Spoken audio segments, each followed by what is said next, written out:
Our next speaker will share with us lessons on teamwork, leadership, and most importantly, how you can manage your mind through a crisis. Based on his own personal experiences, he'll help you create your own flight plan towards your inner hero. Please help me welcome survivor of the Miracle on the Hudson, Dave Sanderson.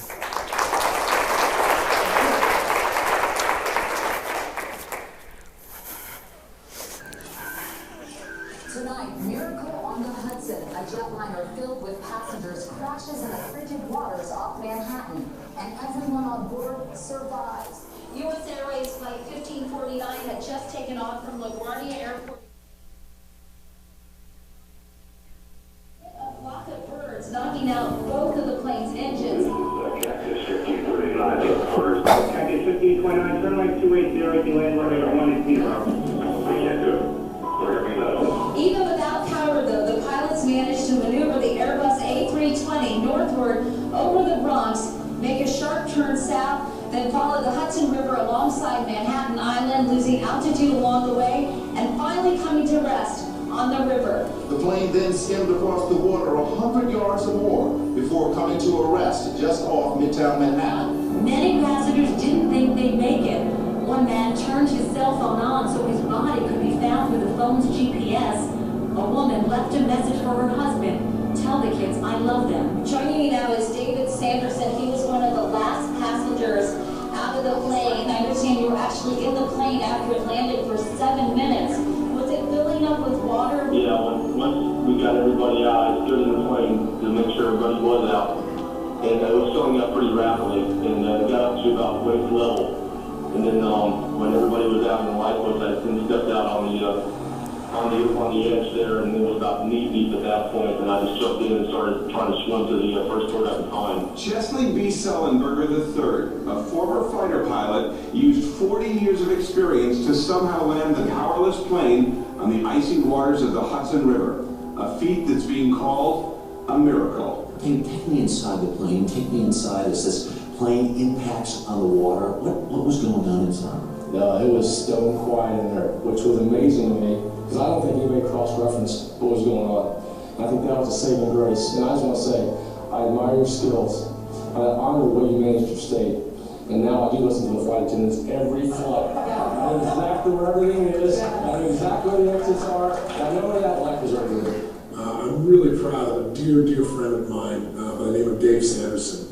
Every one of us got a hero inside. Every one of us has a capacity in the most difficult times to find our strength. And it's nice to see a miracle on the Hudson and know that part of that miracle was an extraordinary pilot, and another part of that was a dear friend who, even when he could barely function, made sure other people's lives were being saved and supported. Well, thank you. Thank you very much. Well, as you know, on January 15th, 2009, another tragedy could have happened up in New York City. Instead, a miracle did occur. There were 155 people on U.S. Airways Flight 1549, and I, just one of those that day that were blessed. Next few minutes, I'm going to share with you some of the highlights of that day and how certainty and courage created a miraculous outcome from a chaotic and potentially tragic situation. And after the captain glided the plane over the George Washington Bridge, we crashed into the river. And it was a hard hit. He estimates it hit between 100 and 120 miles an hour. So when we hit, I went all the way back in my seat and all the way up in my seat, just like that. When I came up, I looked out the window, and I saw light coming through the window. So I knew I had a shot, but I wasn't out. If you saw the plane landed, the entire bottom of the plane was taken off. And somebody actually did listen to the flight crew, went to that closest exit, which may be behind you, tried to open up that door. So you have water coming in from underneath the plane, and water coming in from the back of the plane. So depending where you were on the plane, and I was towards the back of the plane, water was anywhere from ankle to knee to waist deep, just like that. People ask me all the time is, how do these people get on these wings? I'm going to tell you what happened. When we hit, as you remember, I went back in my seat, the seats broke. When the seats broke, people got extremely resourceful, and all of a sudden you saw people jumping up on top of the seats, walking down the seats to get out of the plane. That's how most people got out. But I didn't do that. Didn't even think about getting on top of a seat. My thought was, get to the aisle, get up and get out. But when I got to the aisle, something happened. Not only changed that day for me, but probably changed the entire direction of my life. My mom kicked into my head. My mom passed away in 1997. But there was something she would tell me when I was a child that just popped into my head at that moment. And it was, if you do the right thing, God will take care of you. And to me, the right thing was you take care of other people first. See, I always grew up where team came first. So I just waited in the back of the plane until we got everybody out. Now you got to remember, not only did the top of the seats break, but the bins broke. So now you've had luggage just flown out. So now every time you took a step to get out of the plane, you hit something. At that point, you didn't know whether you're hitting a body or a piece of luggage. But all the further I could get was 10F. Hopefully. And the first picture that's happened to be released on Good Morning America was me trying to get out of the plane. But when I got out, it was an amazing sight. There was no room on the wing for me. No room on the boat for me, but it was an amazing sight. People were already being rescued. You may have heard it said, if you watched anything about this, is that people say the Skiles and Sullenberger got everybody down that day, and the crew and passengers got everybody out. But the real heroes of the day were the first responders. And the first of the first responders was the New York waterways, the ferries. They were there about 2 minutes after this plane crashed. You can find a miracle in a lot of ways. But having somebody there to rescue you after a plane crash in ice cold water in just a couple minutes, that's the start of a miracle. And if you look at this picture closely, you notice I'm holding on to the lifeboat, and the reason why is this. I don't know anybody here knows anything about the Hudson River, but it's got an extremely fast current. This plane actually floated down the river about a half a mile in 24 minutes. So this little lifeboat kept going in and out from the plane, and they kept screaming at me, hold on, so that's why I held on to the little lifeboat as close as I could to the wing, waist deep in the 36-degree water for about 7 minutes. But I looked up, and I looked out the wing, and something just happened to catch my eye, and it was a lady, and she was holding on to a baby. In fact, I found out later she actually had 2 kids on this plane. She had a 3-year-old on this lifeboat, and a 3-month-old she was holding on to, and man, she wasn't moving. And 2 things crossed my mind really quick. First thing was, I said, man, if she tries to get on this lifeboat with this child, now you got to remember, not only is it 36-degree water, but you've got jet fuel all over the place. I don't know if here's ever walked on jet fuel. It's extremely slick. And my thought was, man, if she tries to get on the lifeboat, slips, gets in the river. But it's amazing how your mind works in times of crisis, because man, it flipped quickly to the other side. It's like, how am I going to get out of here? She's standing in the middle of this wing, and she's not moving.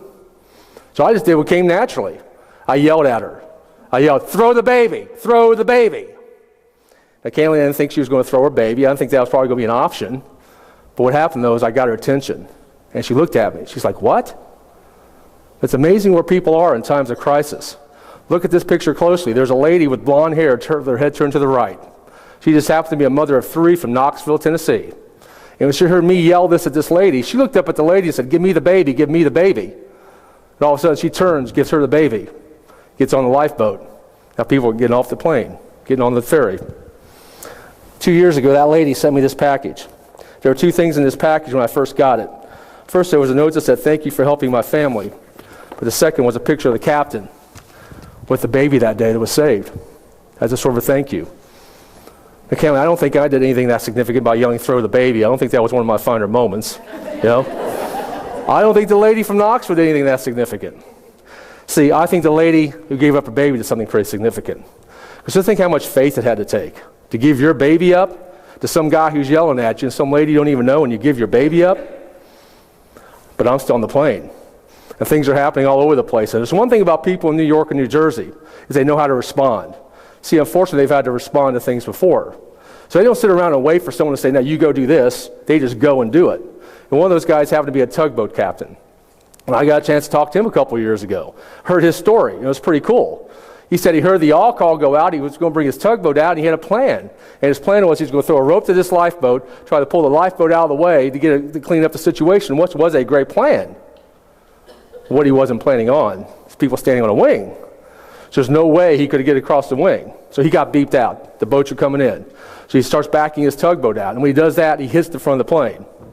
Mechanically, that's not that big of a deal, unless you're on the plane. And I was on the plane. Because when it hit the plane, it shook the plane. When it shook the plane, I felt water go up my backside. And that's the moment, all of a sudden, I thought, Titanic. I remember that movie. When that boat tipped up, it sucked everything down with it. And my thought was, man, do not be sucked down a plane. You are this close, man, to getting out. Do not be sucked down a plane.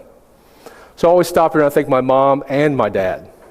Because if they hadn't given me swimming lessons when I was a child, I may never get off this plane. You see, that's one of the biggest lessons of that day is this right here. Of all these things you learn all your life, 10, 20, 30, 40, 50 years ago, one day you may have to employ it to save yourself or save somebody else. Sullenberger had to use a skill called gliding. I had to use a skill called swimming. So I got on the edge of the plane, jumped in and swam to the closest boat that I could find. Happened to be the end of the swing.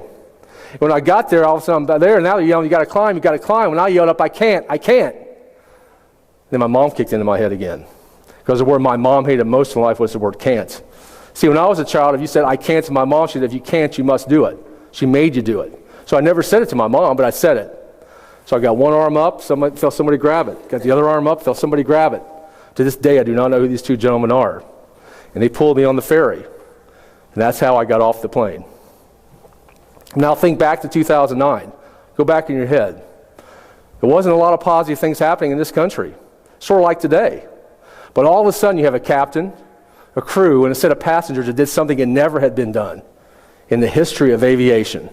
One team, one goal, and one miracle. And it gave people hope. There's a passage in the Bible that says suffering produces endurance. Endurance produces character. Character produces hope. And hope does not disappoint us. And that's not only what happened that day, but that's why now I get the opportunity to speak all over the world, sharing in much more detail than I've shared with you today, the strategies and lessons of that day to people. And one of the lessons I want to leave with you is this. It's a lesson around teamwork. I do interviews pretty much. Any new city I go in, I do interviews. And one of the questions I usually get is, why do you think this happened the way it did? And my answer is because the passenger makeup of the plane, the team. And the people all of a sudden look at me, I'm like, just think of the situation. This plane had one family, a few older people, and a bunch of business people like you and me, who are used to working together as a team, who have leaders who step up, who are outcome focused. Just think, you had 155 people who did not know each other, who did not care about each other, within 4 or 5 minutes, pull off something that had never been pulled off in the history of aviation. So Angela, I want to say thank you for inviting me here today. I want to say may God bless you and may God bless your organizations, but most importantly right now, may God bless the United States of America. Thank you for having me today.